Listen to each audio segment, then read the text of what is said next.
لكن السيد الزيدي هو رجل أعمال جاء من القطاع الخاص لسدة الحكم، وأنا أعتقد وارجع واسال نفس السؤال، هاي نقطة ضعف لو قوة بالنسبة لا قوة. للمكلف؟ أنا برأيي أنه القيادات اللي تأتي من القطاع الخاص ورجال الأعمال ينجحون دائما، كون أنه العالم حاليا اكو علاقة بين هسه خلينا نكملها. بس قول لي، اكو علاقة بين الأعمال وبين السياسة؟ طبعا.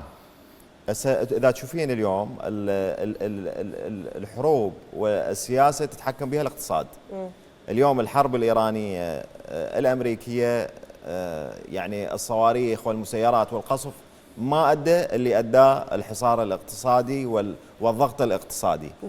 فاليوم اعتقد ان العالم يحكم الاقتصاد، وكل هذه الحروب اللي تصير في العالم هي على الاقتصاد. اذا نجيبها من فنزويلا إلى إيران إلى مضيق هرمز إلى حرب الممرات المائية، كل هذه حروب، الصين، تايوان، كل هذه حروب اقتصادية.